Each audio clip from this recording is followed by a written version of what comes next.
मुंबईसह उपनगरात आजही मुसळधार पावसाचा अंदाज आहे। सकाळपासून मुंबईमध्ये पावसाने हजेरी लावलेली आहे। गेल्या 24 तासात मुंबईमध्ये 100 मिलीमीटर पावसाची नोंद झाली आहे। मंगळवारपासून पावसाचा जोर ओसरणार असल्याचा अंदाज वर्तवण्यात आला आहे।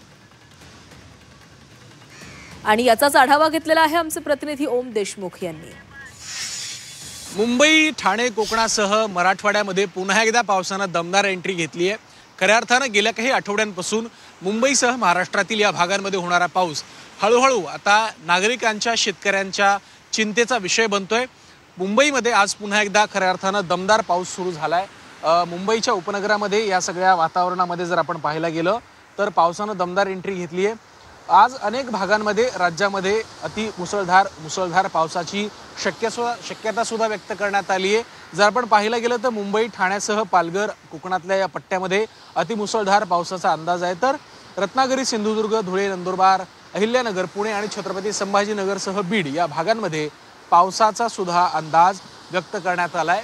आपण जर पाहिलं तर आपण सध्या दादरच्या चौपाटीवर आहोत आणि दादरच्या या भागांमध्ये असलेल्या समुद्राला उधाण देखील आलंय। लाटांचा वेग वाढलाय, वाऱ्याचा सुद्धा वेग आहे आणि आकाशामध्ये खऱ्या अर्थाने ढगांची दाटी सुद्धा झालेली आपल्याला पाहायला मिळते। त्यामुळे पुढील काही तास हे मुंबई, ठाणे, कोकणासह मराठवाड्यासह महाराष्ट्रातील काही जिल्ह्यांसाठी हाय अलर्टचे असणार आहेत। त्यामुळे या काळामध्ये नागरिकांनी काळजी घ्यावी, गरज असेल तरच घराबाहेर पडावं आणि सुरक्षित स्थळी हलावं, त्यांची सोय असावी, त्यांची सोय करण्यात यावी या पद्धतीचे निर्देश सुद्धा मुख्यमंत्र्यांकडनं, प्रशासनाकडनं, स्थानिक प्रशासनाला देण्यात आले। त्यामुळे पुढील काही तास हे महाराष्ट्रासाठी अत्यंत जिकिरीचे मानले जात आहेत। व्हिडिओ जर्नलिस्ट सुमेश भालेरावसह मी ओम देशमुख, झी मीडिया, मुंबई।